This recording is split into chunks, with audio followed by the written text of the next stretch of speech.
Hello and welcome to the Piss Poor Prospects podcast.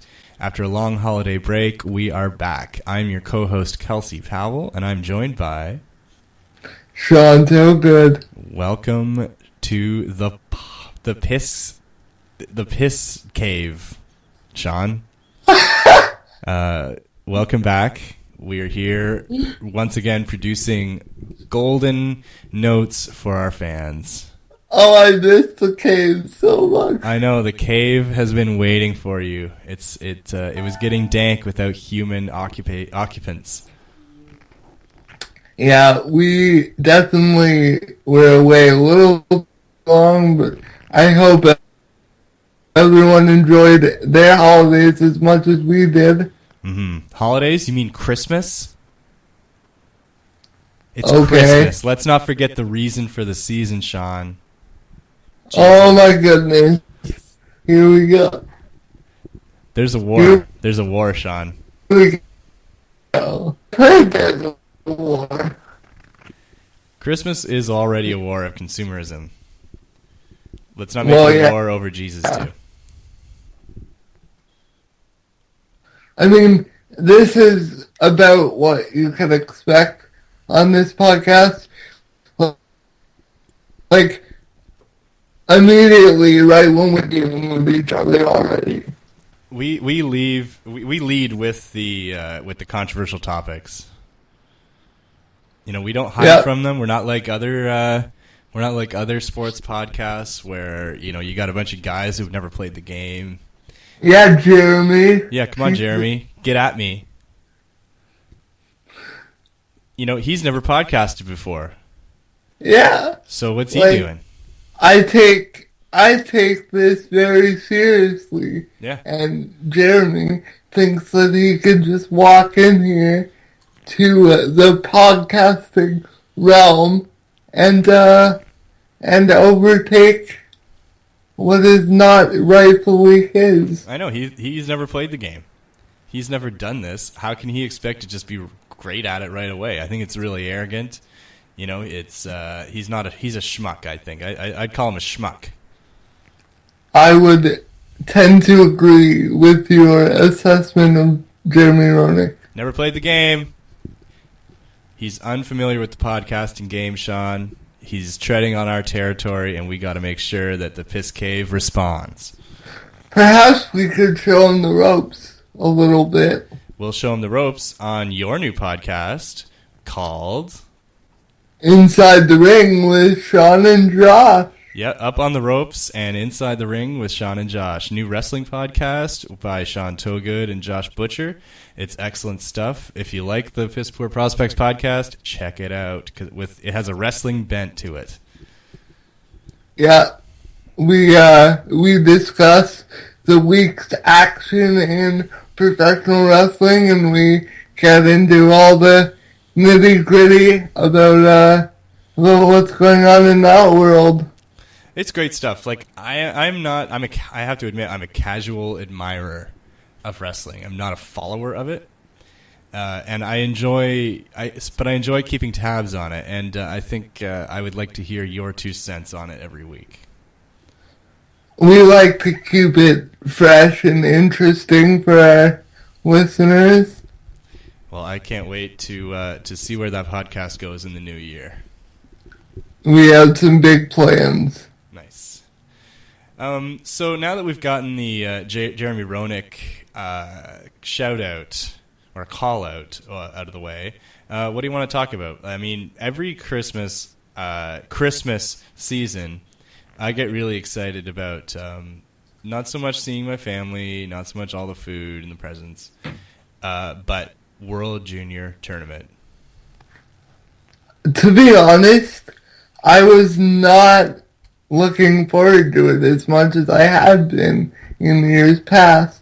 In years past, I would get up every Boxing Day and make sure that I was in front of the television for when the World Juniors came on.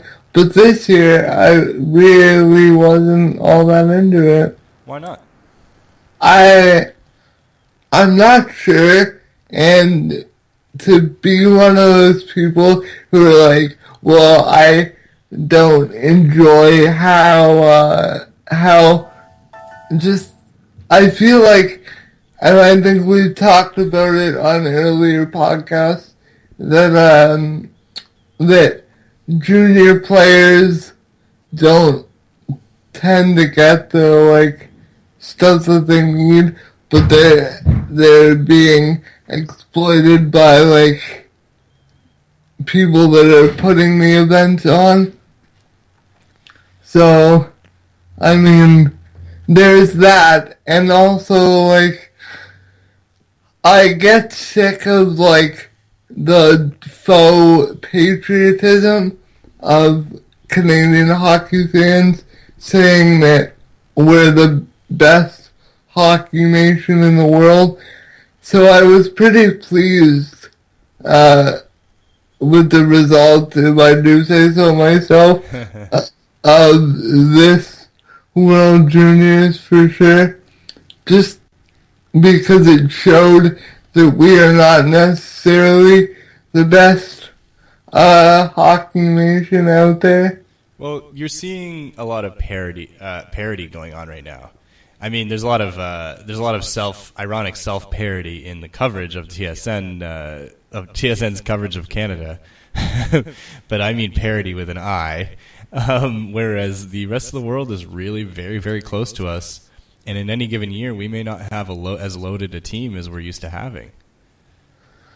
Which I enjoy, really. Like, I like that other countries are catching up and getting the recognition that they should have been getting a long time ago, but they're finally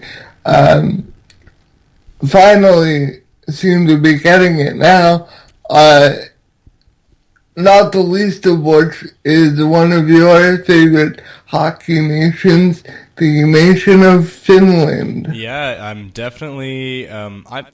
You know what? I've never been a Yankees fan, right? Like, I've never liked the overdog that much, and the only time I get that is when I find myself having to cheer for Team Canada, and this might be the year that I officially have become a Finland fan. Whereas they're not 1 and 2 anymore. I think I think Finland's moved into the 1A position. Oh. Yeah, so I was really excited to see Finland win, especially at home. It would have been a really huge tragedy for their fans to lose that game in the quarterfinals. And sorry, go ahead. No, it's. I think that story is a little more compelling than Canada winning yet again.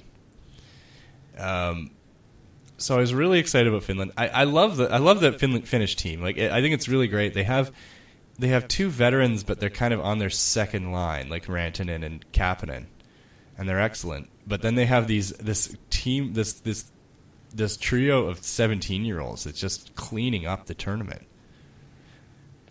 And those are the kids that I enjoy seeing. The kids that really nobody knows about, but they always have a breakout World Junior tournament.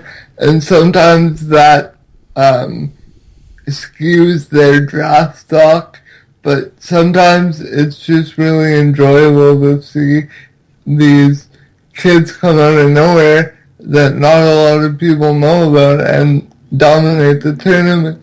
And honestly, this year in particular, it was very clear that Canada really, in a lot of their games, they weren't the best team, and they weren't, they should have been beaten, and I'm glad that they were.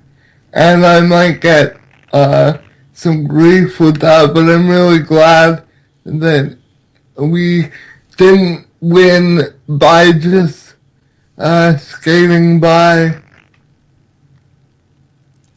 Well, I think the skating quality is really there on every single team, don't you?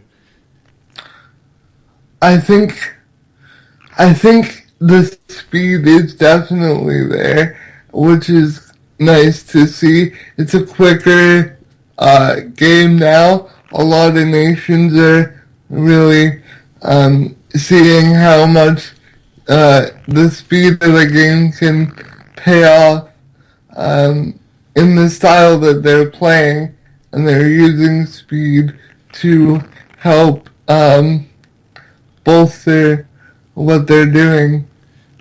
Now, we can talk a bit more about Finland in a minute, but what were some of your favorite players so far? Like, what were some of the standouts that you either knew about before or are discovering now? Like, who are some of your standouts? I mean, before I go there, can we just go to, and I have to do it, the fact that it always seems like the Toronto Maple Leafs can never catch a break.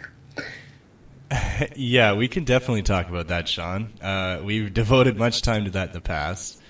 And well, soon, sure enough, our golden boy and mascot of the show, William Nylander, started off the World Junior Tournament with a goal within 16 seconds. And then in the second period of same game, he gets nailed by a Swiss bruiser and has ended up having to miss the entire tournament, which is a very crappy thing for it to happen to Sweden and to Leafs fans and to William Nylander himself. So yeah, another disappointment for us blue and white lovers. And I bring that up now because I was really excited to see what he would be able to do in this tournament. He was dominating the league that he was in for the most part, and then it was just, I was so excited to see what he could have done in that tournament. Huge disappointment. But his draft eligible brother has really filled the gap nicely and has looked very good. The young players have definitely been on display. A lot of draft eligible players are dominating the tournament, including Alex Nylander and Pugiarvi, Liane, and Austin Matthews. Yeah, this tournament for sure has been a year of the draft eligible players, which I guess it should go without saying, but in years past, there has been a little more room for the younger kids, but this year for sure, the draft eligible kids have really stepped up and they're too talented. I mean, I think in this new age of hockey coaching, like obviously coaching has been revolutionized, but I think the standout skill is what every team needs. And if you see teams that have a really good system, they're just not the same without, like, say, Denmark with Nick Ehlers. You know, they're extremely dangerous with a creative guy like that. So the U.S. have a great program, but they need the creativity of an Austin Matthews, the standout skill. Every team still needs that, and I want to see more of it from these well-coached, structured teams. Like, sometimes structure isn't everything. No, and I agree with you completely.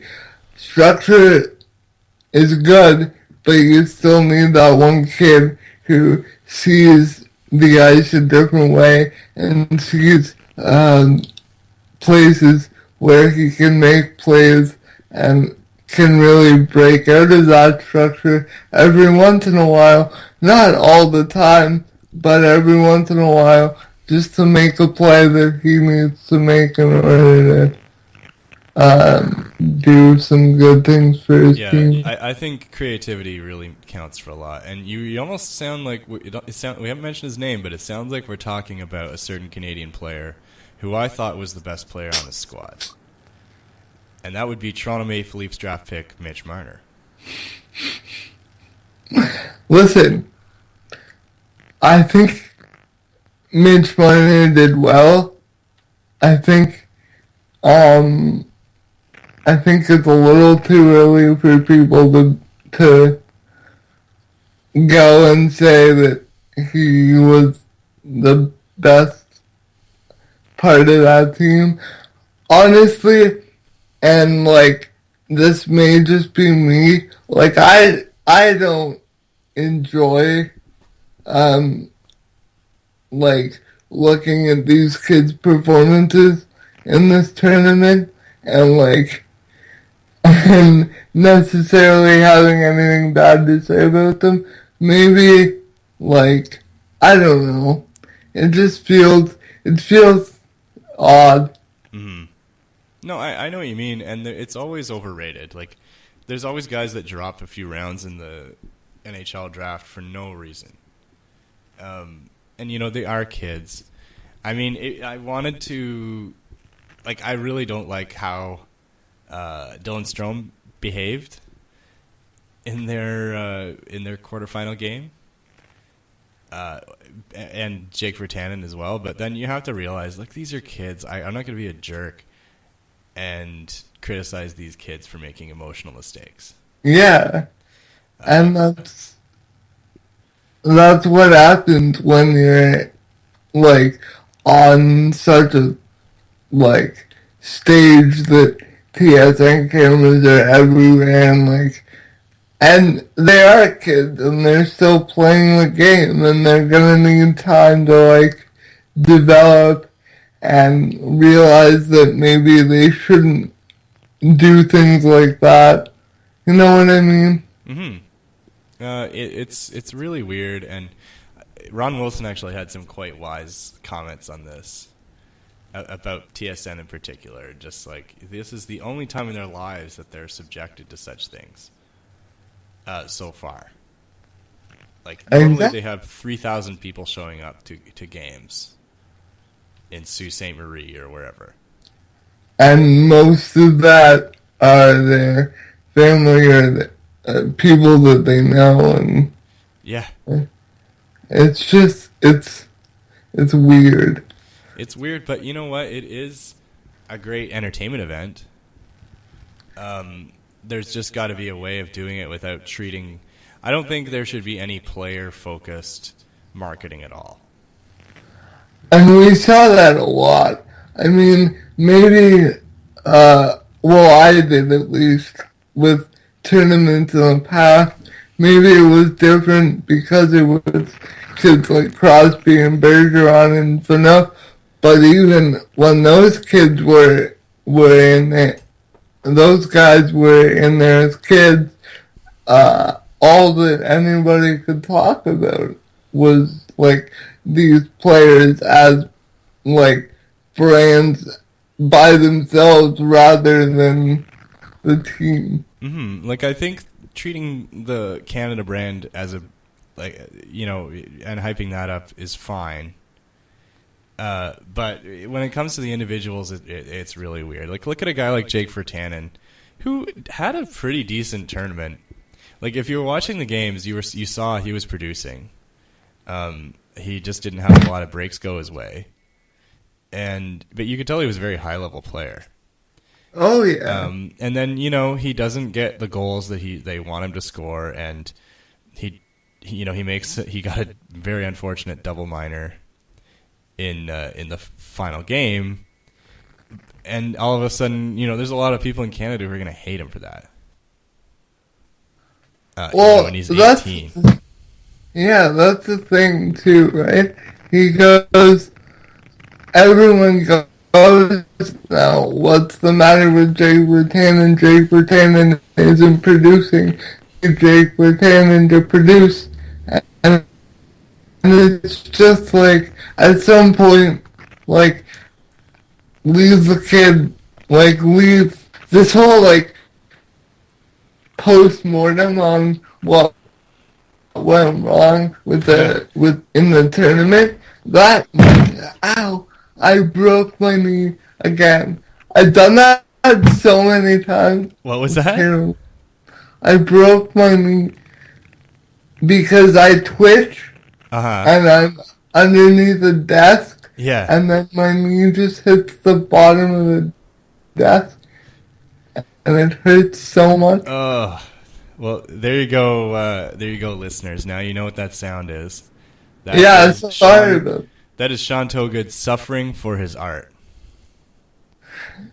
Sorry about that. That is cerebral palsy rearing its ugly head again. Yes. For our listeners that don't know. Sorry, Sean? Sorry. I think that this whole post-mortem on what went wrong in the tournament is really just not the best way to go. It happens every single time Canada doesn't win, too. Like, do you think other teams do that? It's like, I guarantee. A setback, it means we have to change everything. Yeah, I guarantee you they don't. I guarantee you Sweden doesn't go, well, what went wrong? And they don't spend 3 hours on a show going, here's specifically the play that it all went sideways on. Yeah, showing Jake Virtanen's double minor over and over again. 17 times. These guys shouldn't have ghosts like that as they're trying to make a pro career for themselves. Exactly. It doesn't make any sense. Mackenzie Blackwood is a hell of a goalie. Well, He let 6 goals in. I feel bad for Canadian goaltenders because it's been that thing for so long that we need a goalie in those tournaments, and unless they're Carey Price, then there's always going to be that question of can the goalies hold up.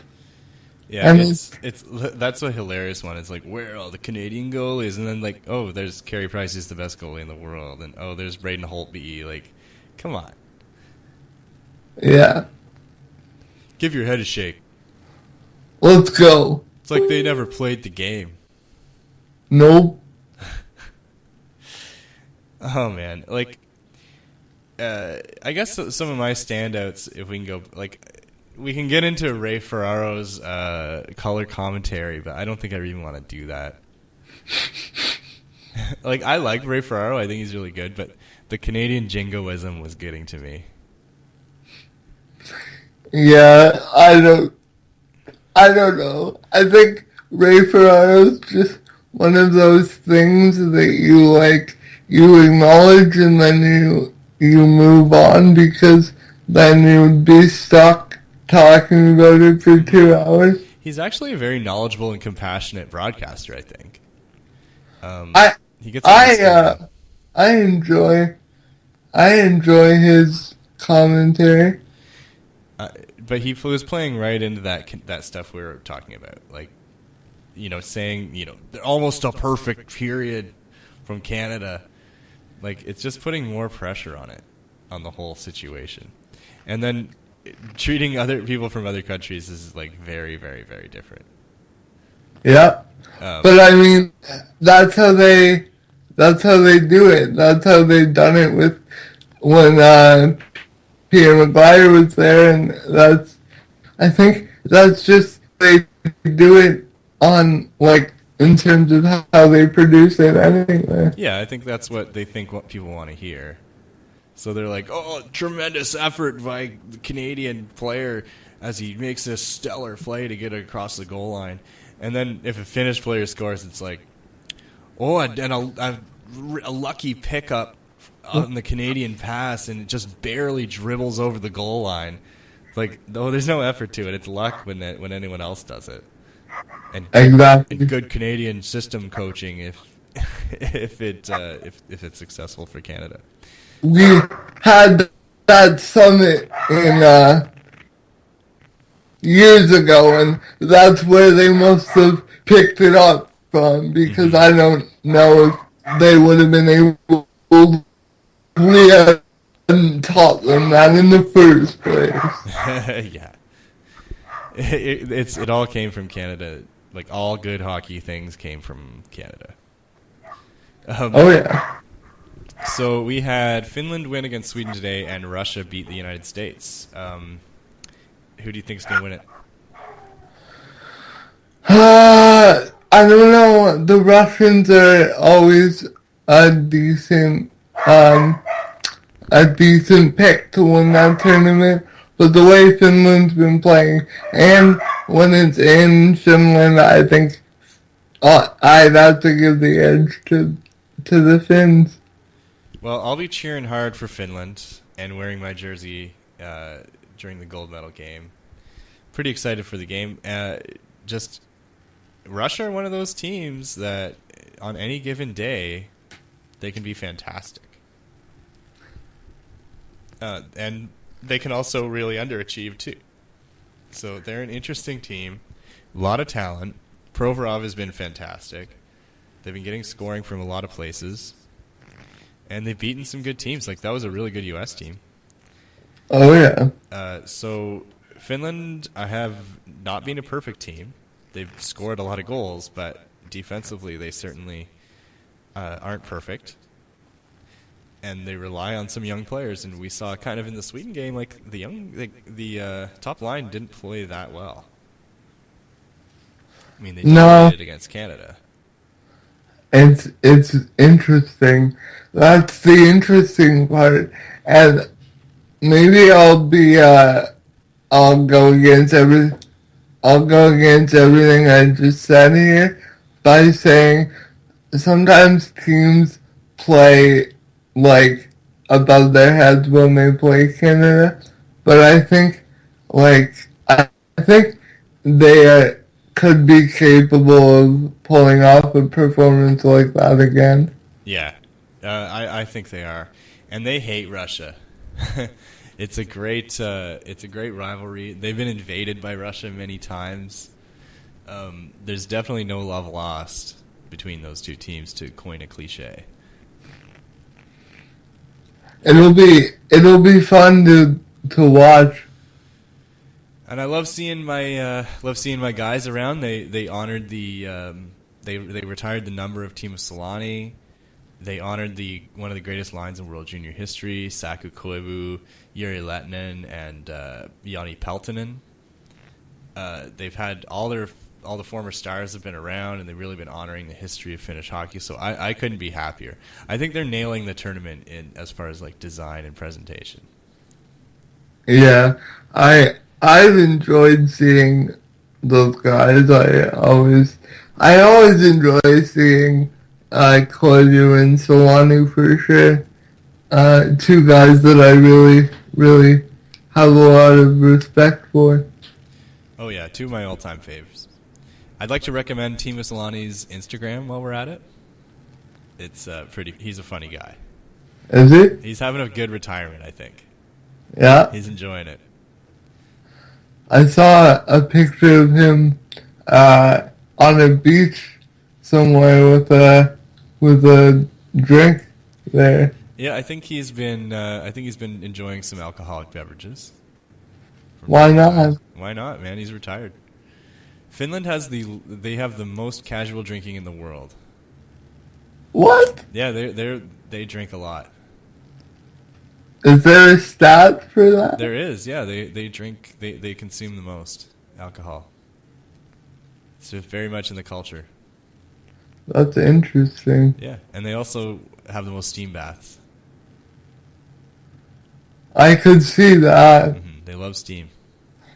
They have very nice complexions. Oh yeah, like health for the amount of alcohol, quite healthy. Yeah. So are we spent talking about the World Juniors? You want to move on? Sure. Or do you have more to say? I don't know. I'm pretty much done on my end, but it'll be really fun to watch the final. I'll definitely tune in for that. Is that tomorrow or 2 days from now? Thursday. See, this is how much I have been out of the loop. It's tomorrow. Is it? Yeah. Bronze medal game between U.S. Sweden is at 9 a.m. Gold medal game will be at 1:30. Oh. Yeah. Finland versus Russia. I'll probably mute the commentary. Yeah, they probably won't even say the players' names anyway. Number 9 to number 12. His name's too hard to say. Yeah. Anyway, every year the World Juniors really delivers in terms of entertainment value. It's one of the highlights of my sports year. No matter who wins, like I really enjoy seeing these kids and that really care. I enjoy seeing the future stars of the NHL before they get super polished, and I like seeing the national pride of the different teams. And the Finnish fans have really embraced their home team. For sure. It's really good to see, and this year was really fun, despite the Nylander thing, fun for Leafs fans because we got to see some highlighted players like Marner and Kapanen and Dermott and Timashov and Valiev. It was really fun to see. Marner's gonna be good. Marner's gonna be good, man. He's gonna be good, and he really controlled his emotions very well during some big moments. Yeah. So, do you want to talk some Toronto sports? Let's. You want to appraise the division-leading Raptors and how we are kind of halfway through the season? So, here is my take on the Raptors. The Raptors are one of those teams that are always going to be up and down, but what I like about this year's team, and I've said it before, is our ability to keep the numbers on the defensive side to a minimum, so we're not giving up like tons of points on a nightly basis. I would rather see that than winning like 119 to 110. Yeah, it's risky trying to play that way. And I can't say enough about the 4 guys that they picked up in the offseason and how well it's working out. Biombo is he's been like what we've needed for a really long time. There it is again. That was it. Yeah. Now you'll know the sound, folks. You'll grow to love the sound. Yeah, you'll love it. Yeah. I've come to love it, actually, yeah. Have you, even though it's in your ear every time? Yeah, it's fine. It doesn't scream in my ear. It kind of just floats in there. Okay. Well, as long as it floats. It floats. All right. So yeah, Biombo has been fantastic. That could have been a really devastating injury to Valanciunas.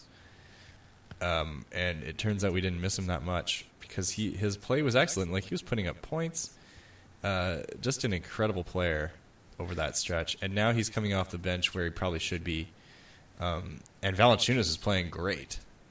Took him a couple games to get back to playing the way he's used to playing, but he's playing great now.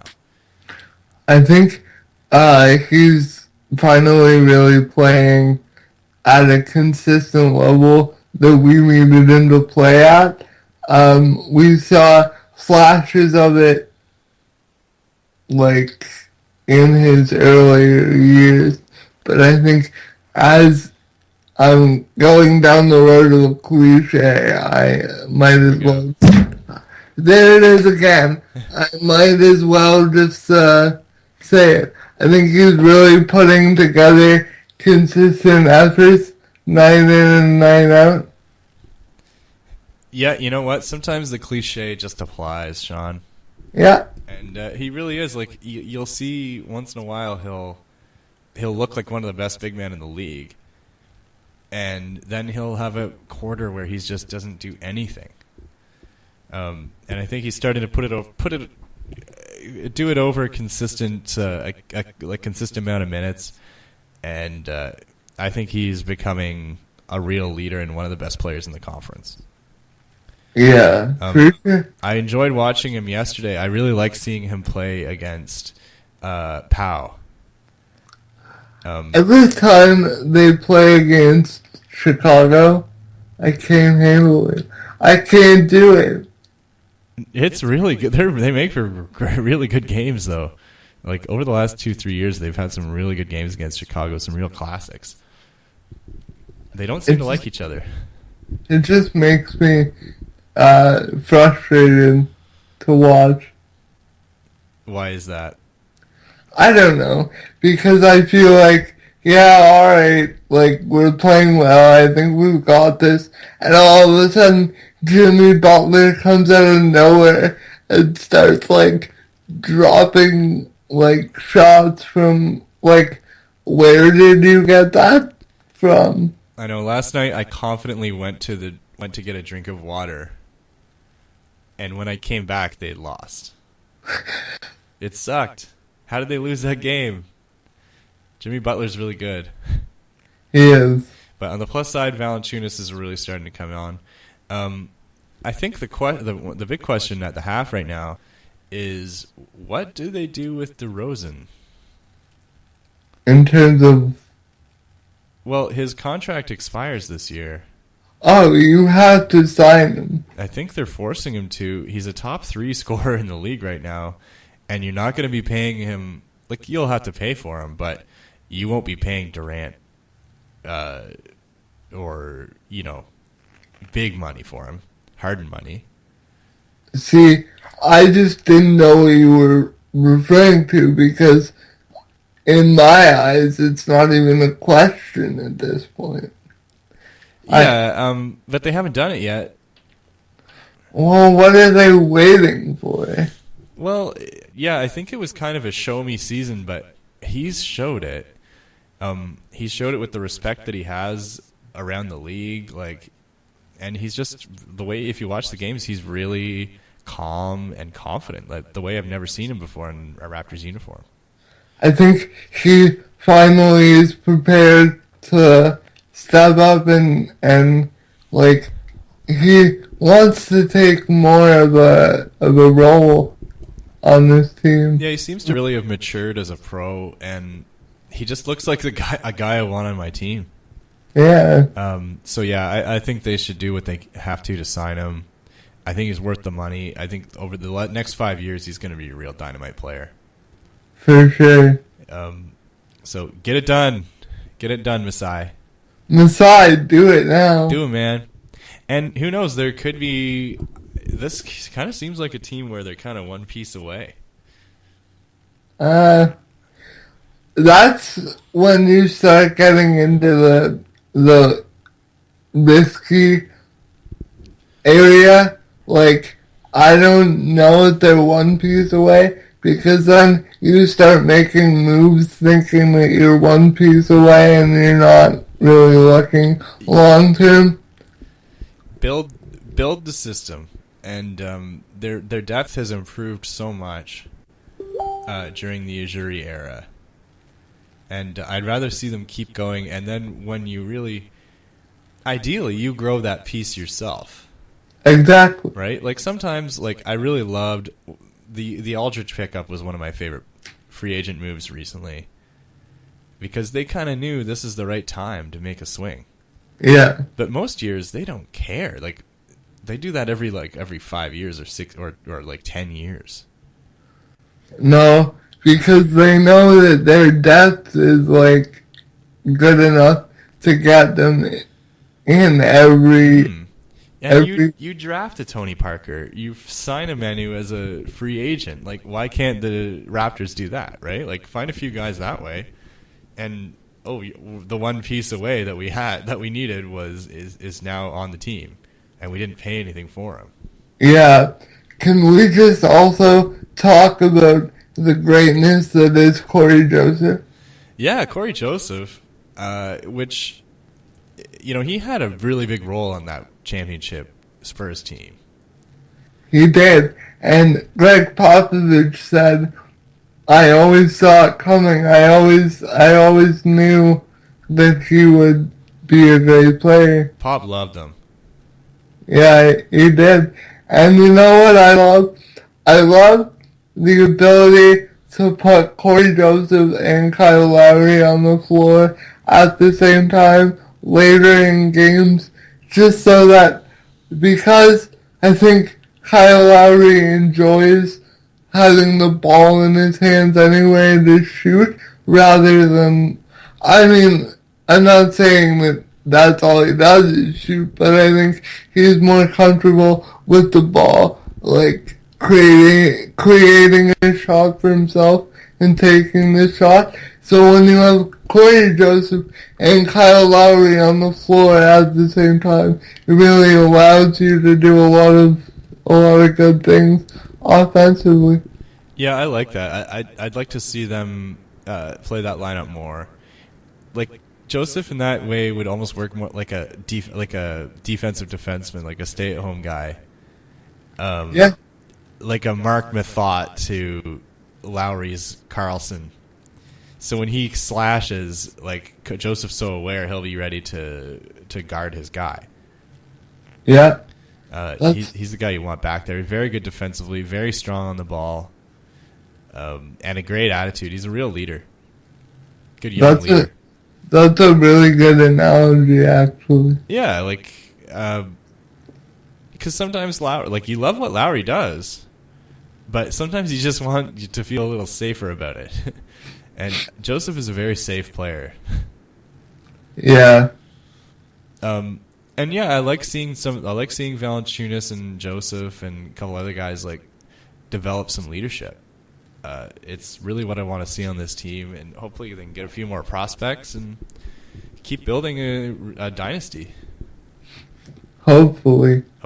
I know dynasty is really presumptuous, but this is the Eastern Conference we're talking about. And you know what a lot of people said? A lot of people said that the East would get a lot better a lot more quickly. Because they're getting all these draft picks. Yeah, but it hasn't happened.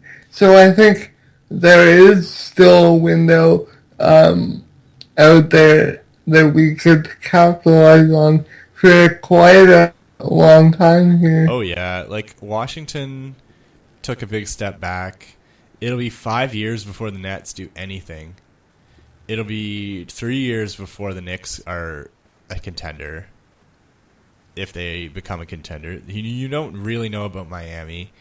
The Bucks aren't what we thought they'd be. Are they West?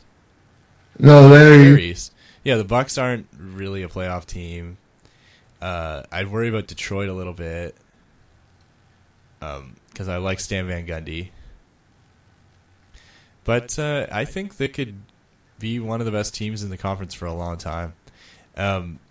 And I'm not sure if we talked about this on the podcast, but I kind of like how they match up against the Cavs in a playoff series. Because Demar Carroll plays LeBron really well. Yeah, I don't know. It's one of those things where I'm sort of hesitant to start talking about Cavs versus Raptors in playoffs, just because it's LeBron, he steps his game up in the playoffs, so I'd be a little worried to start saying that we could handle that. Yeah, and I was thinking, like, no way it could ever happen. But then I've seen Damari play against LeBron a few times. I think he's one of the top 5 LeBron defenders in the game. Like, you'd probably put Kawhi Leonard number 1. Yeah. And I'd put Demar Carroll right in that next group. Yeah, I could see that. But I mean, in a series, LeBron's gonna have like a bunch of games to kind of figure out how to get his shots that he wants. He kind of figures his shit out. And he's pretty much the most adaptable player in the game. He can play 1 to 5. So if he's having trouble with Damari, they can try to keep him away from him. he is a pretty spectacular player, and over his 7-game series, it's pretty tough to beat him. And Kawhi is like a MVP type talent. I'm not sure if Demar can push him as much on the offensive side as Kawhi could. No. I think Lowry could handle Irving. Oh, I would agree. That's a tasty matchup. I would agree with you 100%. Mm-hmm. Also, the lifetime Nike deal has to help LeBron out in some weird... It's gotta improve his performance somehow. Yeah. That's a spicy meatball. Oh, I can't tell you how much I despise that. Well, why don't you? I despise it because it's just like, first of all, Nike by themselves. Well, yeah, is like, not much you need to say. Yeah.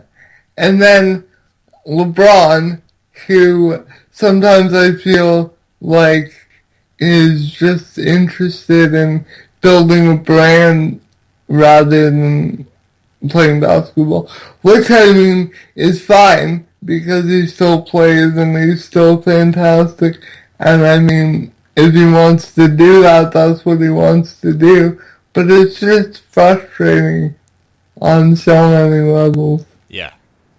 I mean, none of it's on LeBron for me. Is like, you know, he came from pretty poor beginnings in Akron, Ohio, and he's just trying to maximize his earnings while he's able to. I mean, if they're going to give him the money, then they can give him the money.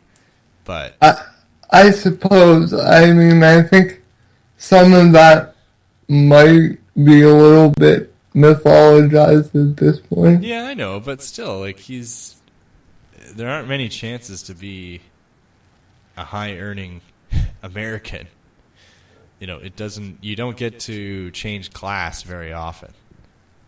Yeah. It doesn't really happen. It's designed, like, that system is designed for the rich to stay rich. And, I mean, if LeBron can get some, then he can go ahead and get some. You know, I think he's a pretty good person, and he's already donated a lot to charity.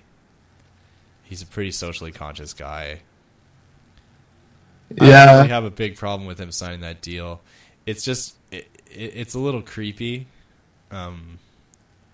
It's a little creepy that they kind of have an indentured servant for the rest of LeBron's life, but exactly. Whatever. It's a weird kind of deal that we haven't really seen before, and I have to give it a little more thought before I can have a more developed take on it. Like, we own you for life now? Yeah. Really strange. I watched Trainwreck. Did you? With LeBron. I enjoyed that. Yeah, he was good, eh? Yeah. Thought he was really natural and funny. I enjoyed Bill Hader in that as well. Yeah, Bill Hader's lovely. And as you know, I am a shark for hockey references in pop culture. You are. And the Lundqvist jersey was a treat. Yeah. I recently saw a Dion Phaneuf jersey on an episode of Pawn Stars. Oh, did you? Yeah, that was fun. Who's trying to pawn in Dion for them? They were. We've tried that ourselves before. It doesn't quite work. Brian Burke tried it a couple times, I think. Yeah, I don't know. There's good ones like Full House. Dave Coulier was definitely often wearing a jersey, a Detroit Red Wings jersey. Oh yeah, for sure. Was there one? I just watched The Martian. I think there's one in The Martian. No. Was there? I think there might have been. I think one of them was a hockey fan. Oh. And there's a good Lord of the Rings reference in that too. I haven't seen that yet. Oh, you should totally watch it. It's really good. I saw Star Wars. Okay, well, let's talk about it. Okay. Spoilers, by the way. If you're not interested in this, in hearing about this, then please fast forward. Spoilers. spoilers everywhere. Yeah, we're just gonna be spoiling everything. Yeah. So I enjoyed it. I think it did a nice job of keeping everything intact from the originals and expanding on like what they want to do for the 8th and 9th, which is good. I thought Daisy Ridley and John Boyega were really enjoyable to watch. So it's gonna be good to sort of be able to go on a journey with them throughout the next 2 films. Yeah, it was chapter 1. It really felt like chapter 1. It's hard to have like too much of a hot take on it because it was just an enjoyable movie. It would be hard for anyone to really hate on it too much because it's pretty fun to watch. And yeah, they really cast it with really interesting performers. I really like John Boyega, Daisy Ridley, and Oscar Isaac, and I thought Harrison Ford was as good as he's been in 25 years. I was so excited with that because I wasn't sure, because the last time I saw him in a franchise like that was the end of Indiana Jones, and I felt like he sort of nailed it in, so I was a little worried, but Han Solo is definitely Han. Yeah, he brought it back in a big way. Like, he was really charming, and it was kind of his movie in a lot of ways. It was great to see, because I grew up loving that guy. He was my favorite actor for a while. Really? Yeah. Well, as a kid, like, I was all about Han Solo, all about Indiana Jones. And he was just the coolest guy. Yeah. You loved that guy, and it was a really great end for that character. Like, I don't think Harrison wants too much to do with the franchise, but he came back, gave the character a great ending, had some great moments, and he didn't mail in the performance. No. He may not want to do it again, but he didn't mail it in. Do you think that might have been in his contract, that I had to die? Yeah, I think he probably didn't want to do another one after this. He's like, give me a boatload of money, give me a good death. That's what he wants, and that's what the fans want. Yeah. Because otherwise it's just he died in a starship accident in between movies. Yeah. But they also just didn't. He wasn't just there. He was a part of the movie. He was a real driver of the plot. For sure. Yeah, it was great. Also, Adam Driver had a real interesting performance that I enjoyed. Best part of the movie. Yeah. If you ask me. And I think it gets better, if you watch it even a second or third time. Yeah, I'm going to be seeing it tomorrow night. Oh. For the second time, so. In theaters? Yeah, in theaters, of course. Yeah. I'm going to see it in regular, though. I saw it in IMAX DVD, or IMAX 3D. How was that? It was really good. Definitely. Is it one of those movies that benefit from IMAX? I'm not sure if it was filmed with 3D in mind, to tell you the truth. But it did look great. Like, that one shot at the Star Destroyer. Oh, yeah. Jakku, it just looked so good. Yeah. It just looked really good.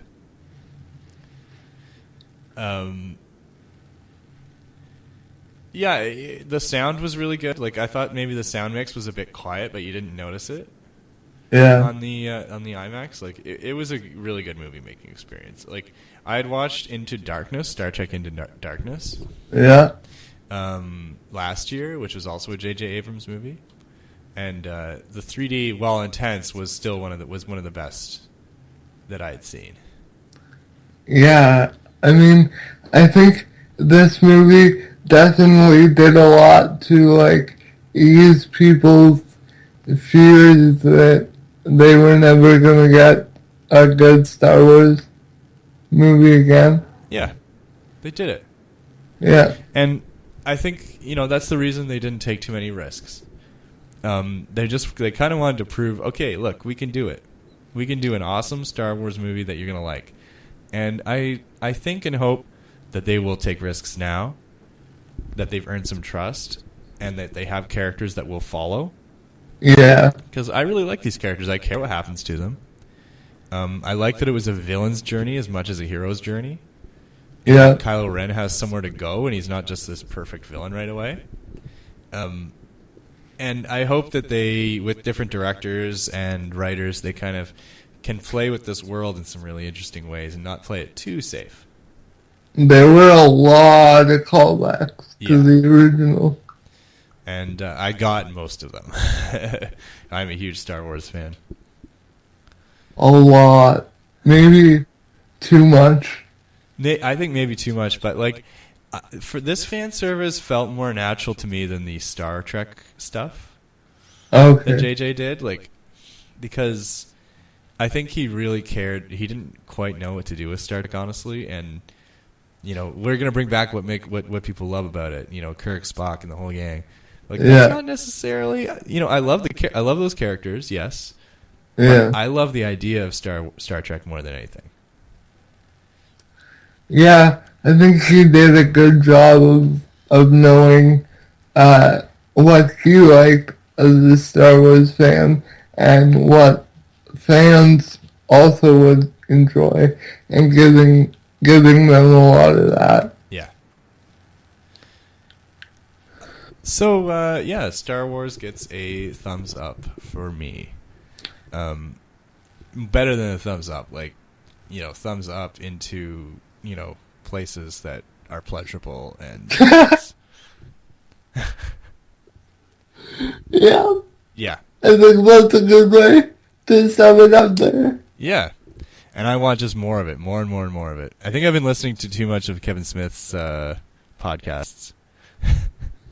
Oh, that's what gets you in trouble. I think that's where that kind of language comes from.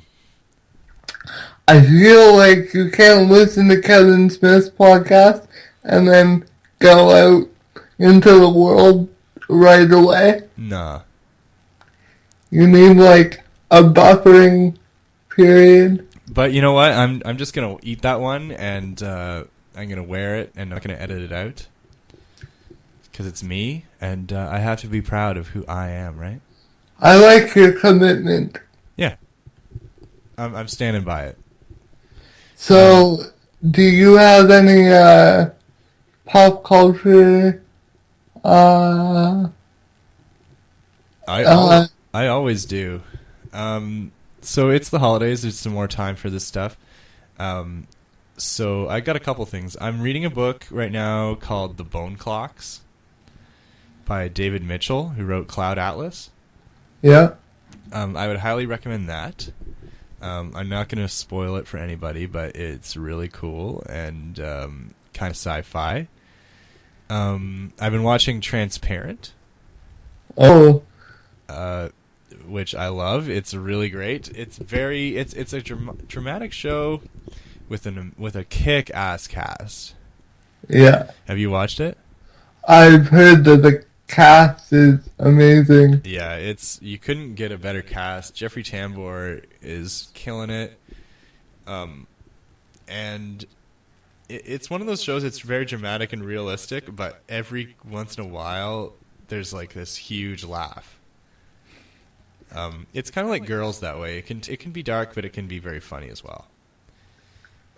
It's probably not the show you think it's going to be. It's not too issue-y. And it's also, it just has a real life to it. I couldn't recommend it more. It's really good. Give it a shot. If you watch the first episode and you don't like it, well, fine. It's not for you. But I think you should give it a chance. Yeah, I'll definitely have to check. Another TV show which is incredible, and it's in its second season, The Nick. Oh, yeah. It's a must-see. That's fantastic. Yeah, I think it's the best show on TV. It stars Clive Owen, and he is the most compelling performer on TV, in my opinion. And it's set in a 1900 hospital in New York called the Knickerbocker.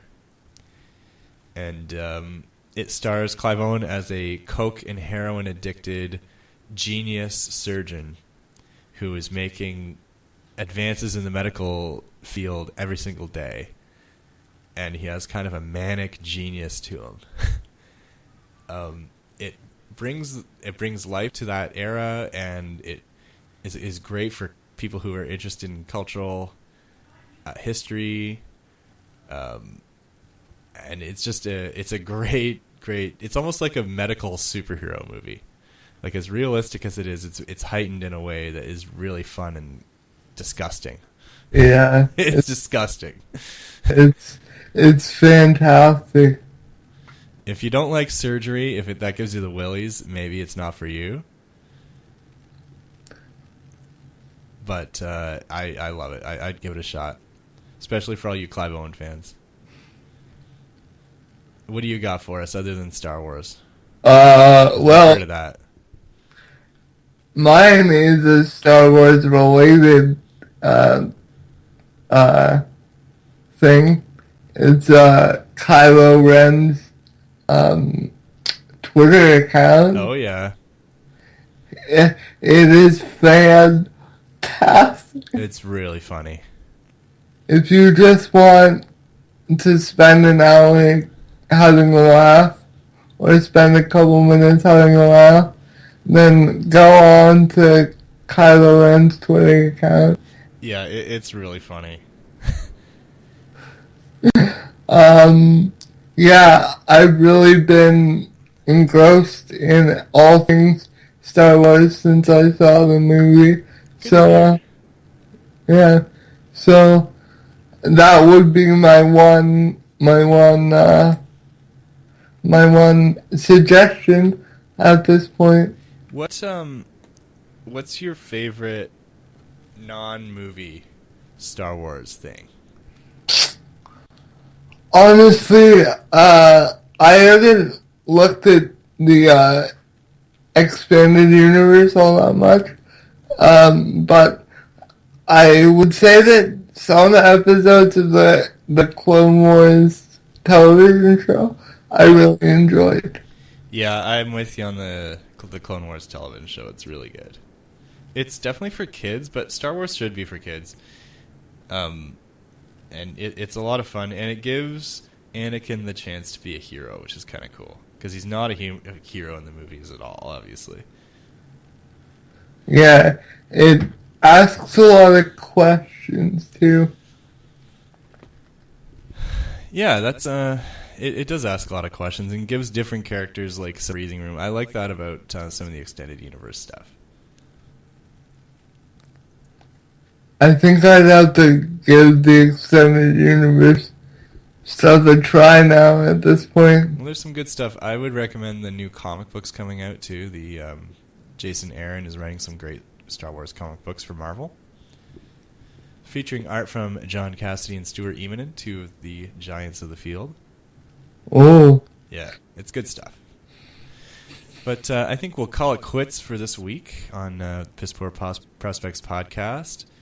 And so I'll sign us off using our our name generator roller derby names. Okay. So coming at you live on tape from the Piss Cave, Sean Togood, a.k.a. Zion Cataclysm, a.k.a. The Rib Splatter, and myself, Kelsey Powell, a.k.a. Jolly Hot Stuff, a.k.a. The Diva Dragger. Ooh. Thanks for listening this week.